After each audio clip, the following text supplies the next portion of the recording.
Kind of, yeah. And I want a bit of a following, like 7 people. Welcome to 10-Minute Travels. With me, as always, is Shane Patrick. With me, as always, is Phil Freeman. Today, we're chatting with Simon Siggs, motorcycle rider, angel investor, hat wearer, and food truck entrepreneur. Let's get right to it, shall we? So, what happened with the Hatter? Where is he now? COVID. Met Barbara 2018. COVID happened 2020, and yeah, things changed when I met Barbara. She changed everything and started talking about living by the sea because she's from Rome originally and lived in London for about 8 years when I met her. And it got me thinking, and COVID happened, and everyone sort of got thinking, didn't they? And I just thought, well, maybe if I've had this flat, this apartment for 20 years, make a bit of money on that, and then just go and rent somewhere by the sea. So sold the flat and then came down here. But I'm still in touch with the boys from the hat stall. They're doing well. Nothing's changed really up there. The market has got even more upmarket now because London is really, yeah, it's evolved. It's not, it's super shiny now. I still love it. I'll always love it because it's just so much energy and fun and all sorts going on. Bit expensive, but yeah, they're doing really well. They nearly went under because they rely a lot in that market for tourists. But yeah, they're doing okay. Still in touch. Kind of miss it, but they were hard work as well. The boys, they were cruel. It was tough love working with them. I had to desensitize working with them. Well, yeah, they showed me how to sort of toughen up, and what they showed me was how to deal with confrontation, almost embrace confrontation. I hate confrontation, but now it's not a big deal really. If it happens, it happens. What Shake kind of confrontation? Like, give an example of where this conversation someone, would come up.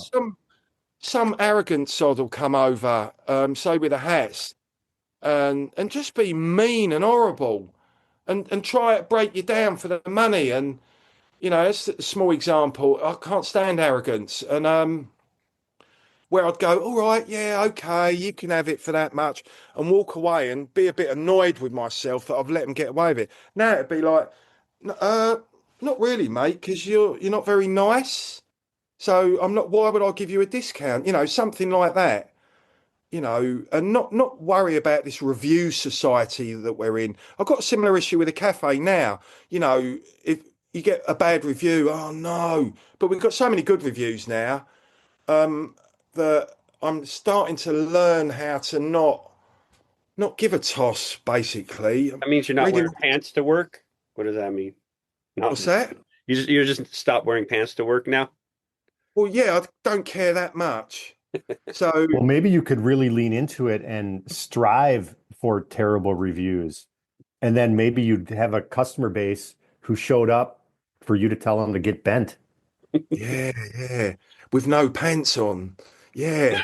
You know what? There's a Chinese restaurant in the West End of London that have been doing that. They insult you. They're known for their insulting, and went there once, but it's not an act. They really like that. Yeah, it's an experience. Yeah, I come up with ideas about, inflicting pain on people and insulting them, but maybe in a few years' time. I'm not quite ready yet, but I like the idea. You're maturing yet. Yeah. So how did you now you've fallen into a cafe, hey? What's Yeah. it about? What do you got? Right. Well, Barb, she's a really good cook.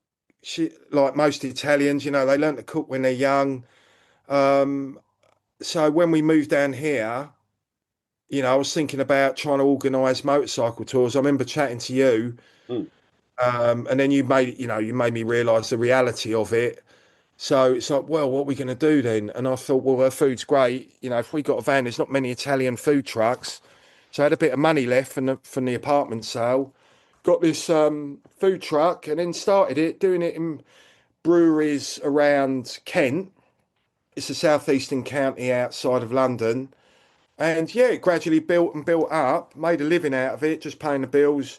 having a lot of fun, being my own boss, not having to deal with a load of people. What's your signature? What was your signature, like, I don't know, plate or food that you were given? It started off souply, rice balls, similar to arancini, but the Roman version. That was the signature, really. That's what made me think, let's do that because no one's doing them. It's the Roman version of the Sicilian rice ball, Hmm. bit smaller, got mozzarella in, and then we did. Well, I didn't. She did. Developed a thing called scarpetta. Do you speak Italian, Phil? No, no, I eat Italian. That's about it. Right, we all do, and we love it. It's just phenomenal, So scarpetta, little shoe. It's she bakes the focaccia, then fills it, cuts it, and then fills it with chicken romana, which is chicken and prosciutto ham, meatballs, ragu. The tomato sauce, kale and olives. Serves it with courgettes and pepper sauce. It's Roman street food, but with our take, well, her take on it. You know, bringing in her influences from when she was growing up and very regional.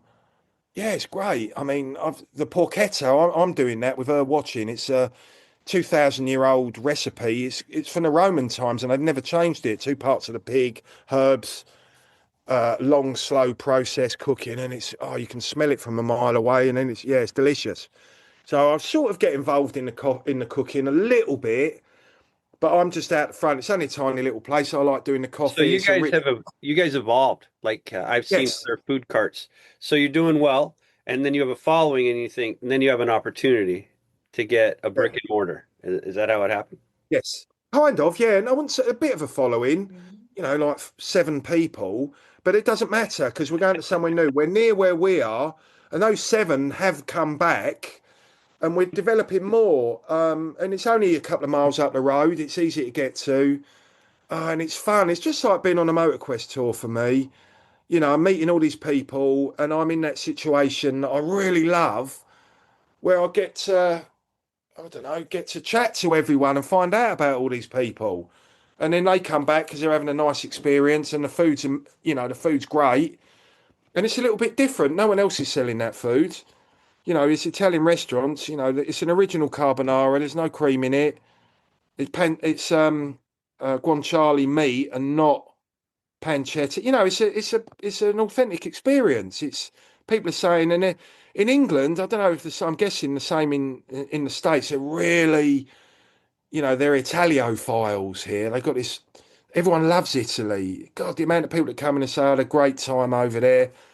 So we can give them a kind of backstreet, not the backstreet experience of it. It's because it's authentic. It's home cooked by an Italian, in a small space. It's not poncy and shiny and made to look nice for the tourists.